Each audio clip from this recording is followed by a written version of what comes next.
puntero láser para sincronizar. Vale, pues buenos días. Hoy vamos a ver la última clase del curso, que también es el último tema del curso, que se llama Diseño de Algoritmos, que es una clase que yo la he planteado como un poco de resumen de todo el curso y alguna cosilla nueva al final de cómo comparar la eficiencia de algoritmos. Como siempre, si tenéis dudas, pues está el chat, que yo lo veo sobreimpresionado sobre la pantalla y os puedo resolver cualquier pregunta mientras sepa responderla. Vale. Entonces, bueno, pues estamos llegando al final del camino. El cuatrimestre ha sido largo, ha sido raro, pero bueno, ya estamos en el final del camino. Y vamos a recordar un poco todo lo que hemos ido viendo en el camino hasta llegar al día de hoy. ¿Vale? Voy a repasar todos los temas de la asignatura, pero nada, con las 3-4 transparencias clave de cada tema, para que cuando el día de mañana pues queráis recordar lo que visteis en esta asignatura, pues cogéis este tema, estas transparencias, y tenéis un poco lo clave de cada tema. Si os acordáis, empezamos allá por febrero con el tema de conceptos básicos, que le dimos 5 sesiones diferentes. Y esta transparencia, pues bueno, la hemos visto varias veces. ¿Cuándo podemos decir si un algoritmo es fiable? Pues si es correcto, es decir, hace lo que tiene que hacer, ¿vale? Se comporta de acuerdo a sus especificaciones. Y si es robusto, ¿vale? ¿Qué pasa cuando cómo reacciona con casos que no están en sus especificaciones, ¿vale? Por ejemplo, si te quedas sin memoria, si tienes un overflow, ¿vale? Y vimos que el objetivo nuestro era diseñar algoritmos que fueran correctos y robustos. El tema de las especificaciones es un tema que hemos tocado también bastante y teníamos como tres claves, ¿vale? Especificaciones es lo que tiene que hacer el algoritmo bajo unas ciertas condiciones iniciales. Aquí se nos dice qué es lo que tiene que hacer el algoritmo, pero no nos dicen cómo. Es decir, tú tienes que hacer un algoritmo que te haga, te transforme una imagen en otra, y la entrada es esta, la salida es la otra, pero no cómo tienes que hacerlo. El algoritmo, ¿vale? Es lo que nosotros programamos de la manera que nosotros mejor podamos para que se haga lo que indica la especificación. Es decir, es el cómo hacemos lo que nos piden las especificaciones. Y la implementación, ¿vale? Es ya el código en sí, ¿vale? Hace lo que indica el algoritmo, pero ya con restricciones de hardware, por ejemplo, pues memoria, tiempo procesado, precisión de los cálculos. Es decir, diseñar algoritmos no es programar, es plantear lo que vas a programar y plantearlo de manera que cuando luego vayas a implementarlo, esta implementación sea eficiente, tanto en memoria como en tiempo de ejecución, etc. ¿Vale? Por eso esta asignatura no se ha basado tanto en programar, sino en saber cómo pensar cómo tiene que ser el programa. Vimos también el concepto de precondición y poscondición como especificaciones por contrato. La precondición es lo que tienen que hacer los datos de entrada y las poscondiciones son lo que justo al ejecutar el algoritmo, qué condiciones se tienen que cumplir. ¿Vale? ¿Os acordáis que esto lo hicimos con el juego de hundir la flota? ¿Vale? Que los datos de entrada, yo que sé, por ejemplo, tenían que ser que metieras coordenadas correctas y demás. Bueno, lo vimos en el tema correspondiente. Y usamos los assert, ¿vale? Como expresiones lógicas que nos permiten comprobar ciertas condiciones de los algoritmos. Lo usábamos en variables, en funciones, resultados de operaciones, atributos de clase, etc. ¿Vale? Era la manera de implementar las precondiciones y las poscondiciones, entre otras cosas. Todas las precondiciones, pues lo que tiene que cumplirse antes de llamar una función, procedimiento, método, algoritmo. Poscondición, condiciones que tienen que cumplirse después de ejecutar un algoritmo, función, procedimiento, método. Invariantes de bucle, lo vimos en su día, en cada bucle eso se tiene que cumplir. No quiere decir que el valor sea constante. Pero dentro de un bucle, si siempre x es igual a y más 1, pues siempre x es igual a y más 1. Aunque cambie el valor de y más 1, ¿vale? Siempre x será igual a y más 1. Las invariantes de clase, lo vimos en su momento dado, que cuando tú creas el objeto y antes justo de salir de ese objeto, todo dentro tiene que ser constante, ¿vale? Dentro pueden pasar la tira de cosas, pero el estado del objeto a la salida y a la entrada tiene que mantenerse constante. Ya lo vimos en su día. ¿Vale? ¿Os ha quedado claro esto de las precondiciones, poscondiciones y demás?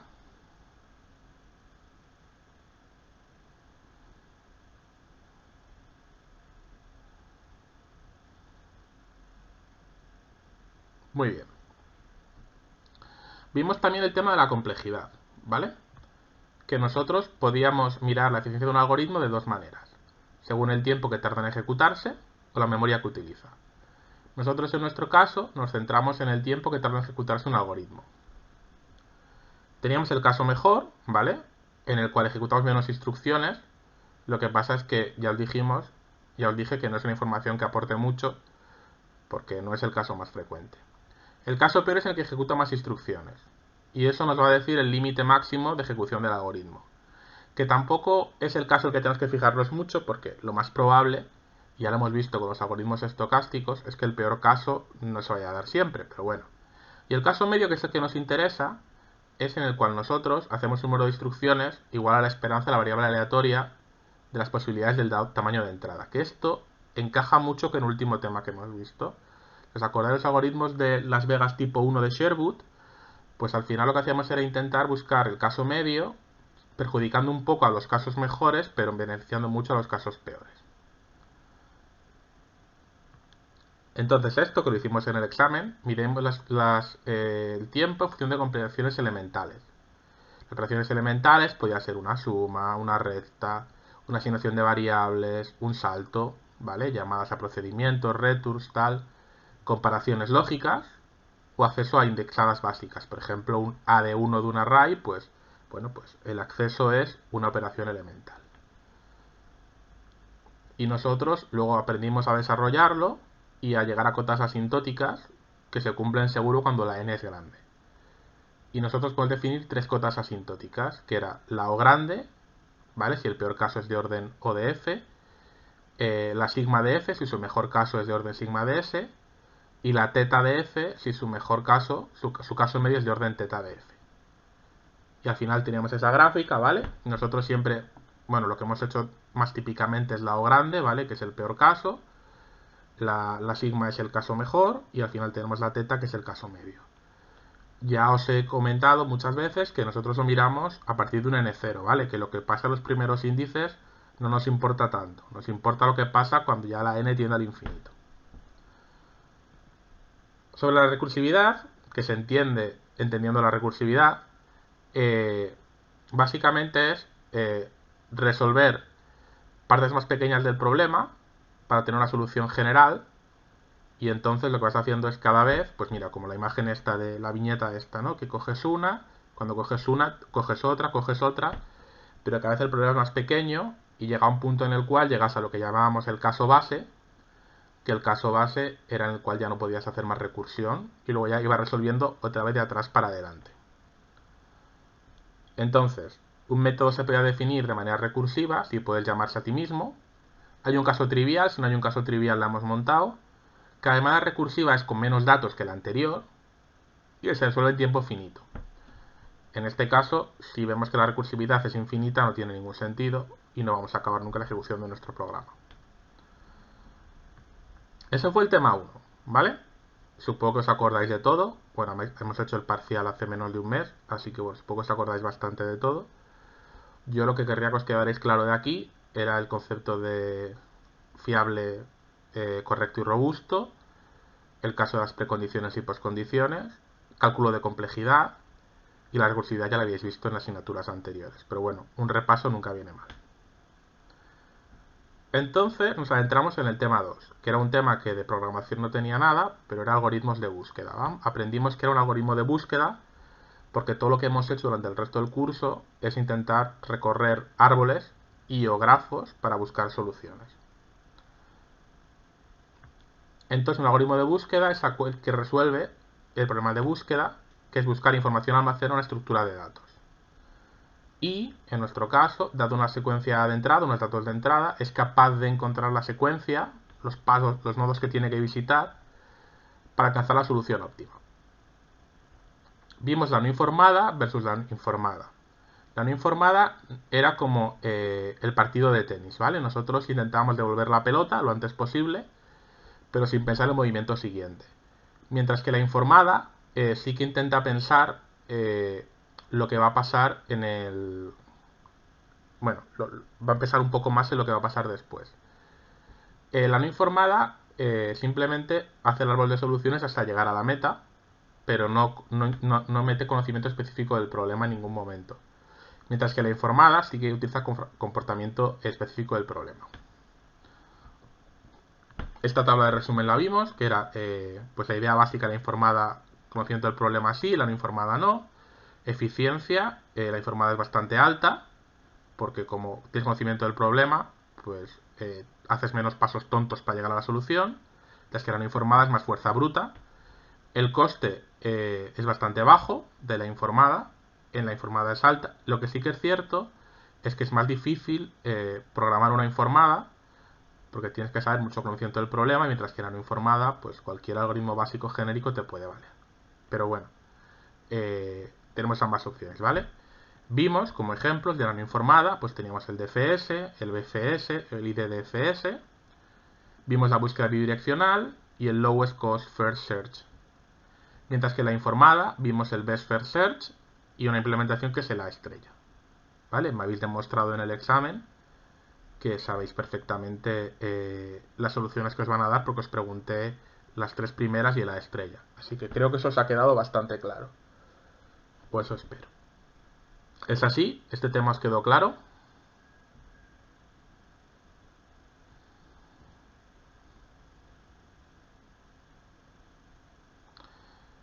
Venga, avanzamos. Entonces llegamos al tema de greedy, ¿vale? La estrategia greedy es un poco lo que he dicho antes, ¿vale? La estrategia greedy es en cada momento coger la mejor opción que nos interesa. Es ser un poco, se llaman algoritmos ávidos, en el cual nosotros queremos llegar al destino lo antes posible y entonces no nos importa que en cada momento miramos la solución que mejor nos viene, aunque no sea la óptima, teniendo la esperanza de que a base de tomar soluciones, decisiones parciales óptimas, el camino final sea óptimo, que podría ser que sí o podría ser que no. Entonces eso, en cada etapa cogemos la solución óptima de manera local con la esperanza de que en el futuro nos lleve a la solución óptima de manera global. El problema, como habéis visto para el tema del viajante de comercio, es que en algunos casos la solución no es la óptima. Cosa positiva, pues que llegas a la solución decente de manera rápida, con lo cual, pues oye, ni tan mal. Entonces nosotros tenemos este árbol de búsqueda, ¿vale? Y entonces, pues es lo que está marcado en rojo. Primero izquierda, derecha, derecha, izquierda. Y como veis, pues nosotros tendríamos que mirar al final, evaluar 16 hojas posibles, solo evaluamos una. ¿Que hemos acertado? Perfecto. ¿Que no hemos acertado? Bueno, pero lo hemos hecho rápido, ¿vale? Y siempre podríamos mirar otra solución que no fuera exactamente igual a la que hemos hecho antes y a ver si hemos acertado. Es un poco jugártela un poco una moneda.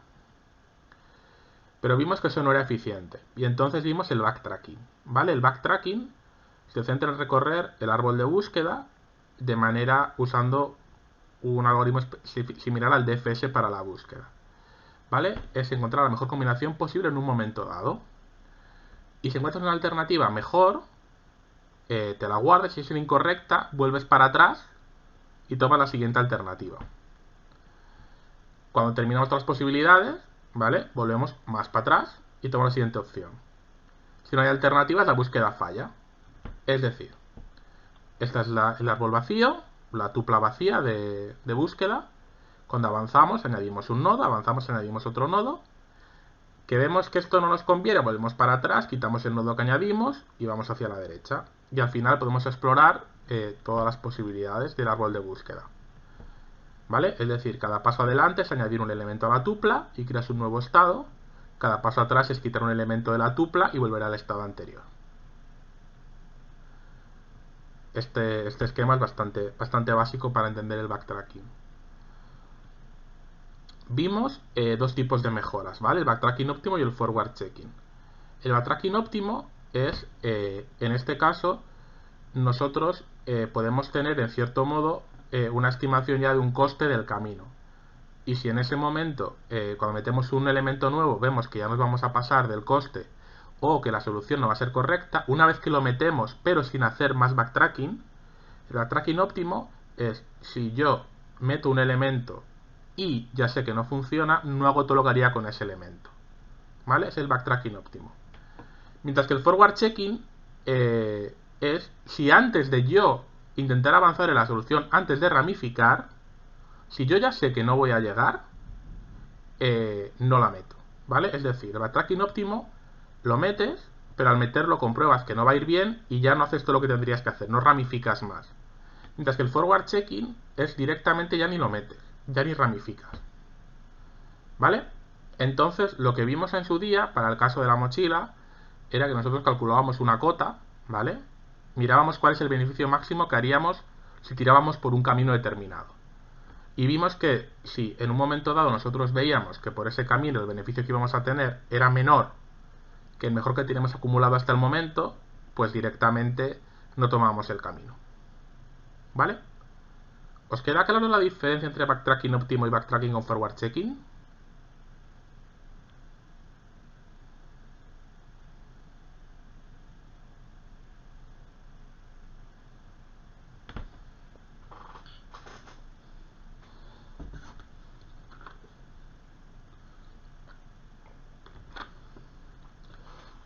Vimos una comparativa en el tema de la mochila 01 de que con fuerza bruta eran explorar 16 nodos, con el backtracking óptimo eran como 4 y con el forward checking explorabas 1. Es decir, la eficiencia en cuanto a nodos visitados era mucho mayor con forward checking. ¿Pero a costa de qué? Ese beneficio que teníamos en cuanto a nodos visitados que eran menores, ¿a costa de qué? ¿Cuál era el coste que teníamos para llegar a esto?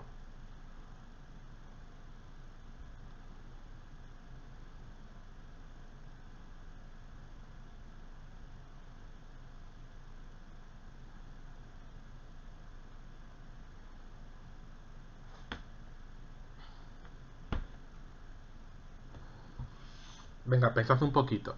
¿Por qué no es tan beneficioso el forward checking? ¿Qué es lo complicado del forward checking?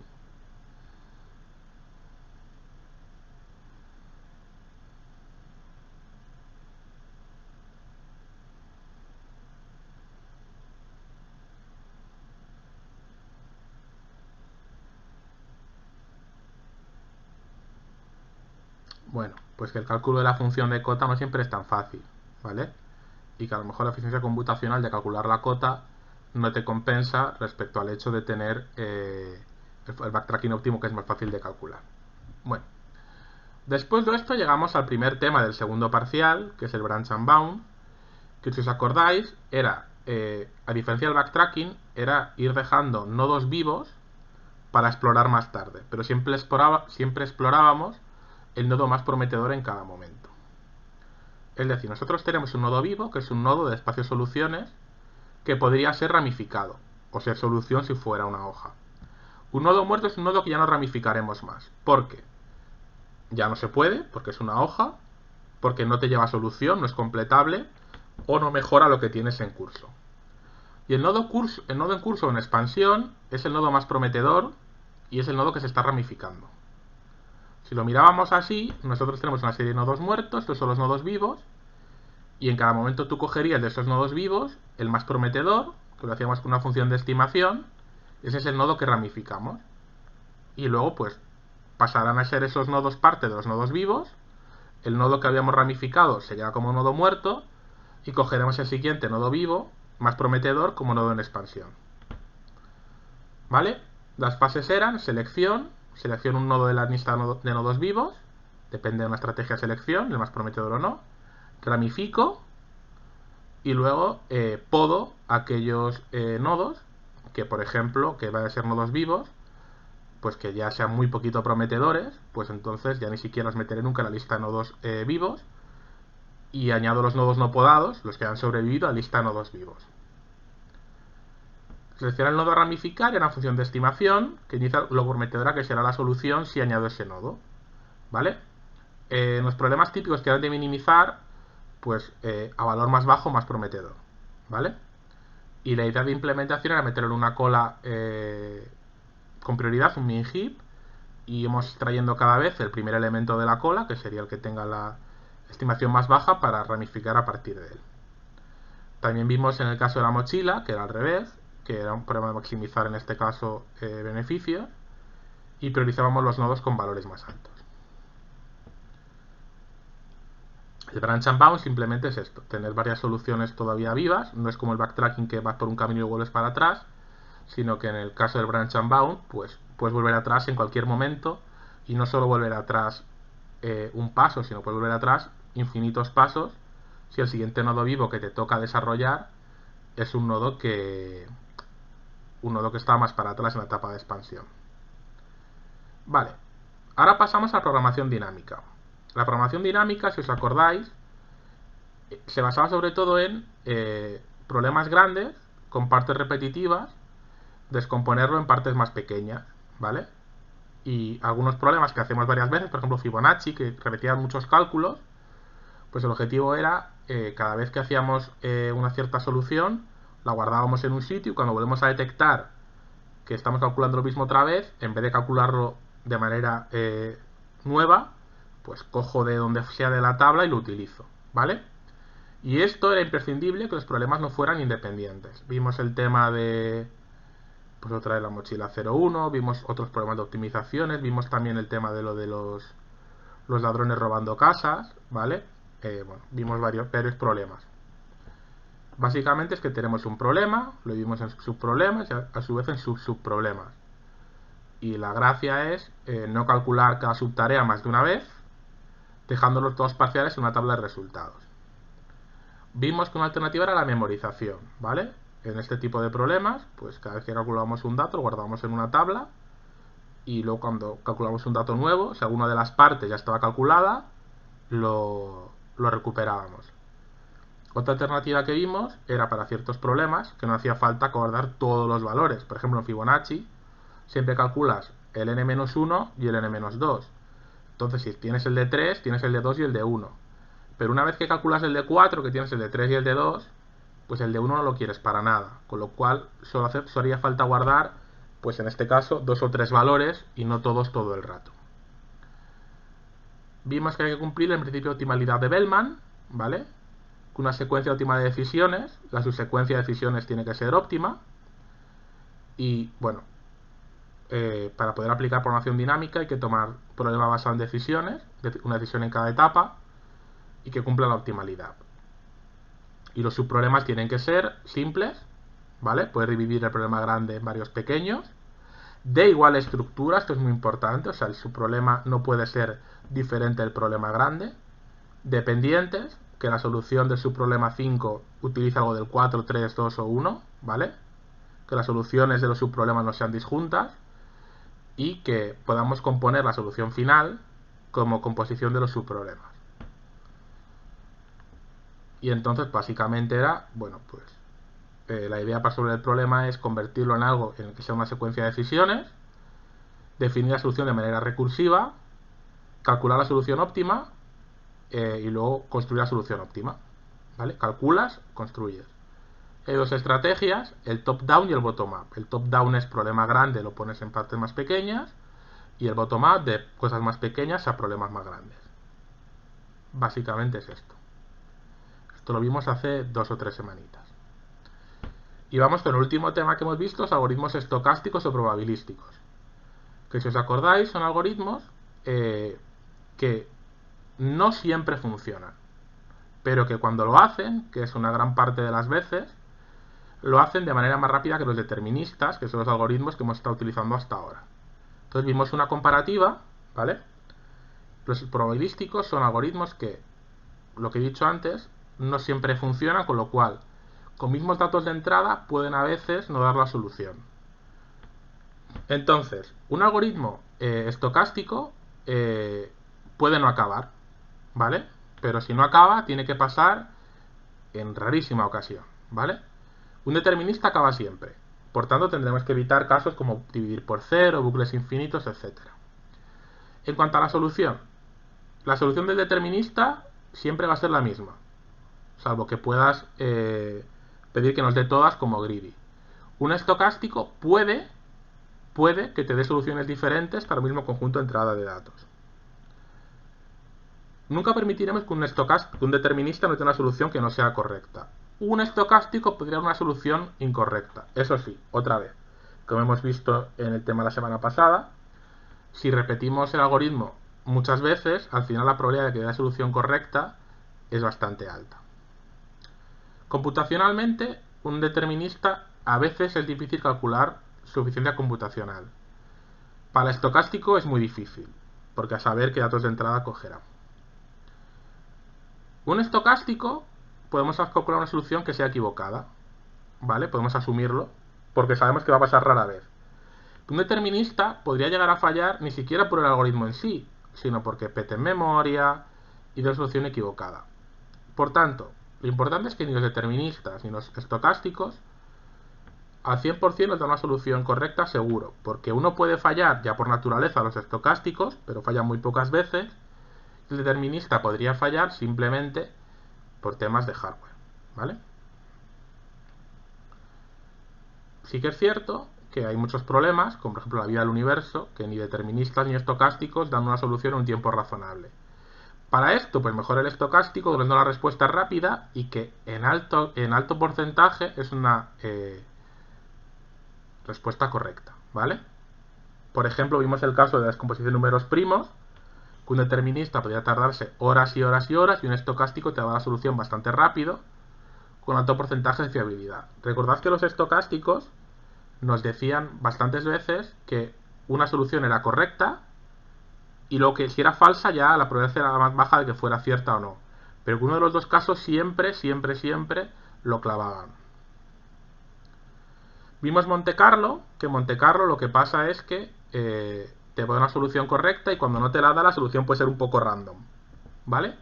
Vimos lo de cuando descubrió Colón América, pues que el Monte Carlo daba 1492, bueno, daba un rango de años, pero de repente daba una solución rarísima, en plan de 357 a.C., ¿vale? Cuando Monte Carlo falla, pues puede fallar estrepitosamente, pero puede fallar, ¿vale?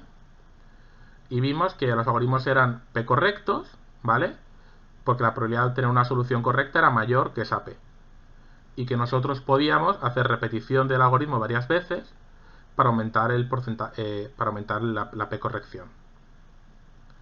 En cambio, Las Vegas nunca da una solución falsa. Las Vegas te dicen, no puedo calcular la solución, ¿vale? Entonces, Las Vegas te dice, antes que no calculas una solución, antes haces una solución errónea. Tenemos el tipo 1 y el tipo 2.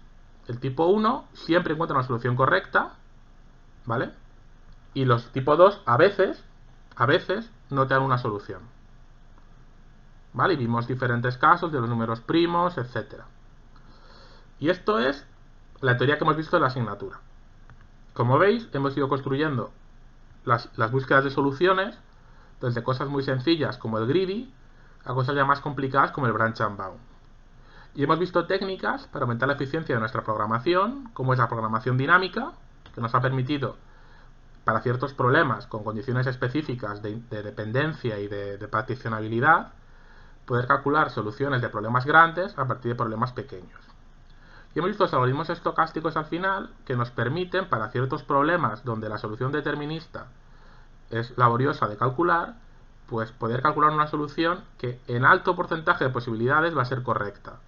Siempre jugándotela a que puede que en unos casos específicos muy remotos no sea correcta.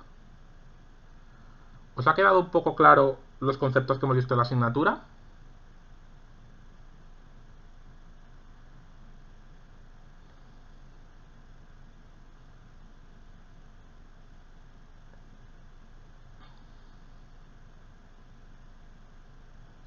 Bueno, meter la asignatura entera en media hora no ha estado mal, no ha estado mal. Bueno, pues vamos a ver, lo último que nos queda por ver es, hablemos de eficiencia de algoritmos. Que esto os va a valer bastante para la entrega 6 de la práctica, ¿vale? Un poquito ver cómo se hace esto. Entonces, no sé si os acordáis del viajante de comercio. Puede que os suene el viajante de comercio de algo.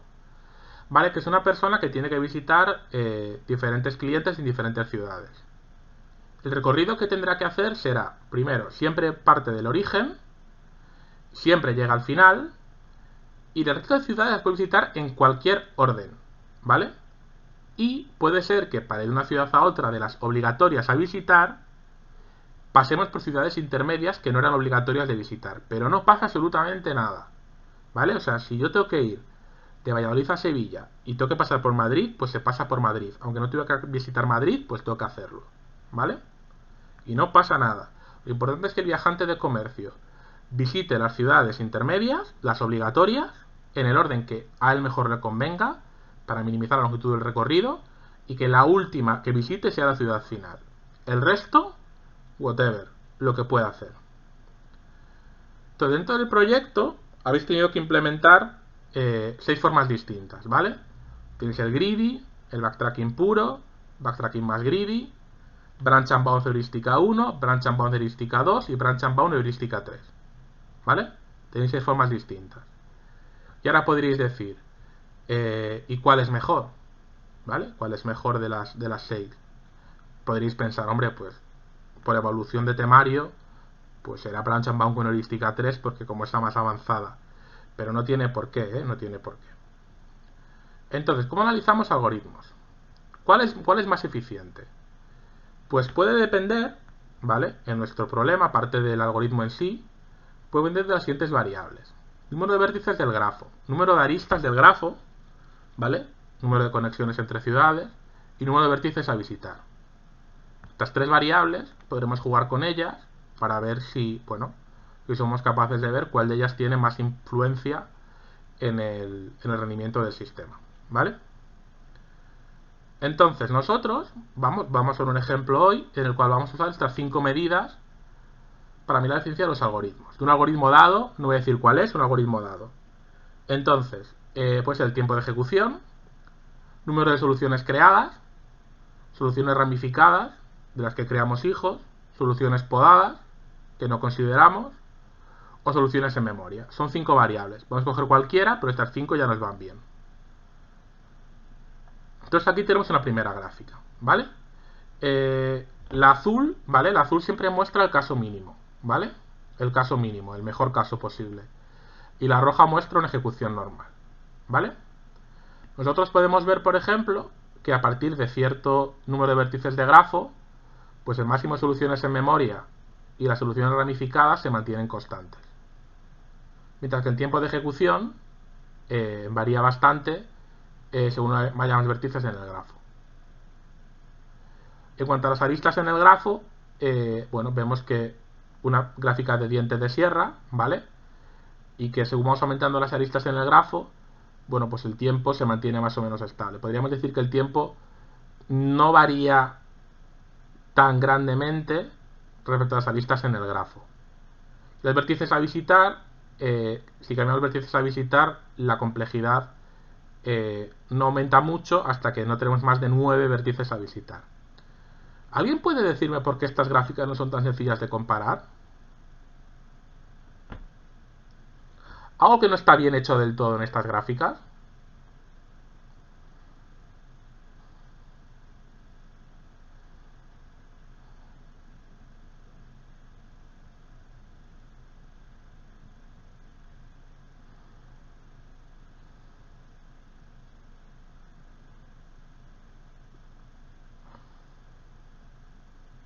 Claro, ahí está el problema, ¿vale? Que tú aquí puedes pensar que tú puedes pensar cualquier cosa aquí, pero tú puedes pensar, en este caso, mira, lo de las aristas sí que puedes comparar a partir de aquí porque todas van por 10 a la 5, ¿vale? Entonces esto sí que sería comparable. Pero ojito, porque esto va de 0 a 4 y esto va de 0 a 8.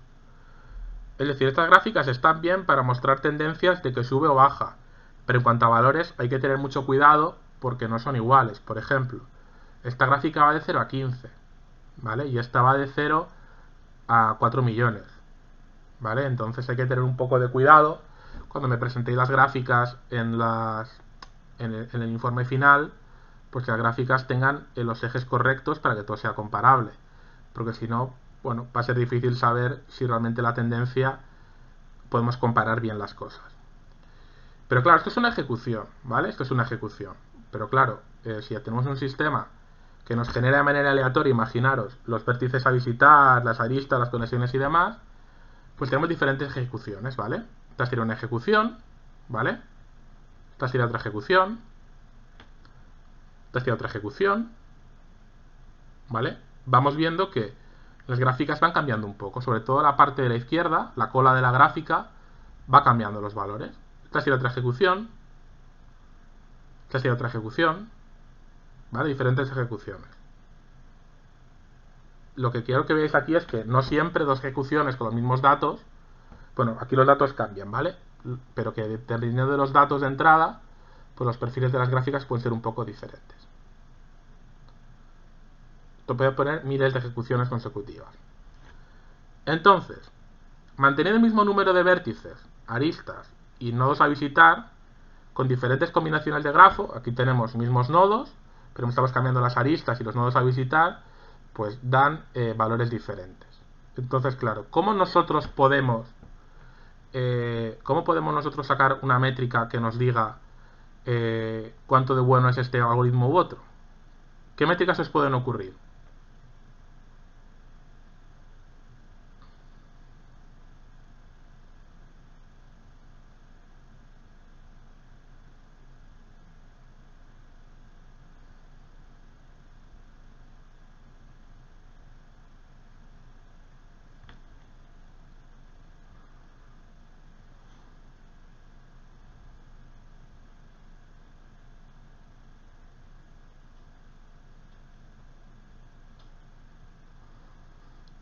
Bueno, podemos poder resumir nuestros experimentos en métricas útiles. ¿Qué métricas podemos usar?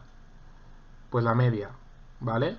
Hacemos varias ejecuciones con diferentes configuraciones de grafo y podemos hacer un caso medio, pues usando la media aritmética, la mediana, la moda.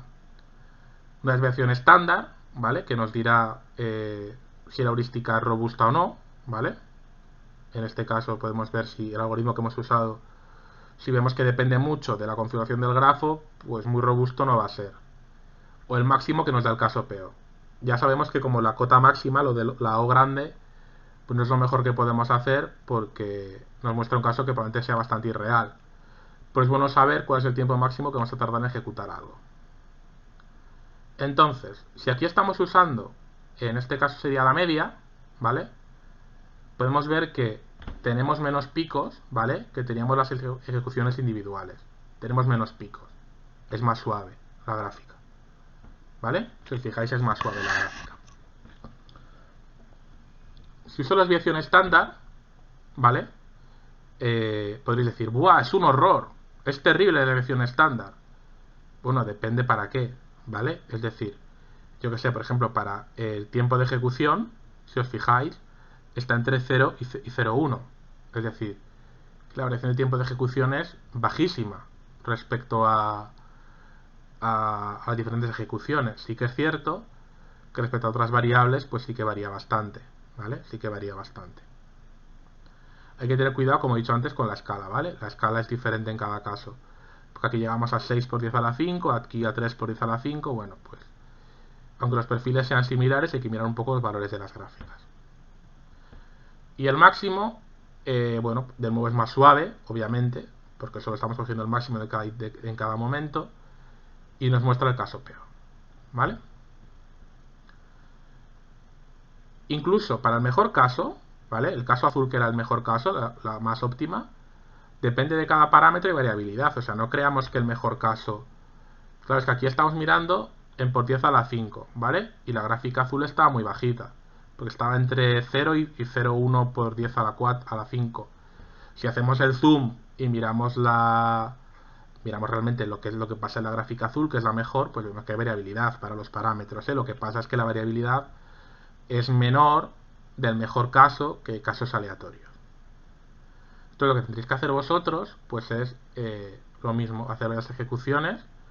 Podéis incluso, si queréis forzar un poco el rizo, crearos algo que os permita aleatorizar las aristas que unen los diferentes nodos de los grafos, y entonces hacéis como experimentos aleatorios, ¿vale? Fijando, yo que sé, el número de conexiones y el número de nodos a visitar, lo hacéis de manera aleatoria a ver qué tal os va, ¿vale? Eso podría valeros para experimentar mejor con esto.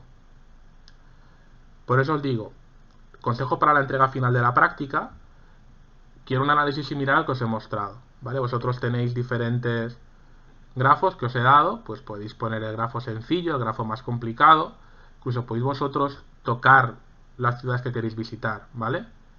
Lo que más me importa a mí es que seáis capaces de generar estas gráficas e interpretar lo que está pasando. Cuidado en el documento de Word que me entreguéis con la visibilidad de las gráficas, se tienen que ver bien, ¿vale? O sea, no con zoom 400, sino verse bien. También para la entrega final de la práctica, todo lo que no sea obvio, por favor explicármelo, ¿vale? Si no, tendré que llamaros a consultas, haremos un Teams para explicarme. Si cambiáis los datos de entrada de alguna manera o hacéis cualquier tipo de transformación rara, por favor explicarla, porque sois muchos, bueno, podéis ser más, pero sois bastantes, y hay cosas que me habéis comentado en tutorías, pero claro, yo no me acuerdo de todo, mi memoria tampoco es tan grande. Si me lo podéis poner en el informe, pues bien. Sobre todo, no os agobiéis nunca si el resultado que os doy no es exactamente igual al que os doy yo, ¿vale? Con que cumpla restricciones de que visite todos los nodos que tiene que visitar y que el coste sea mínimo y que tenga el número de pasos similar al que tengo yo ya estoy contento, ¿vale? No busco una optimización maravillosa. Busco que probéis y experimentéis que ya lo estáis haciendo. ¿Os queda claro esto?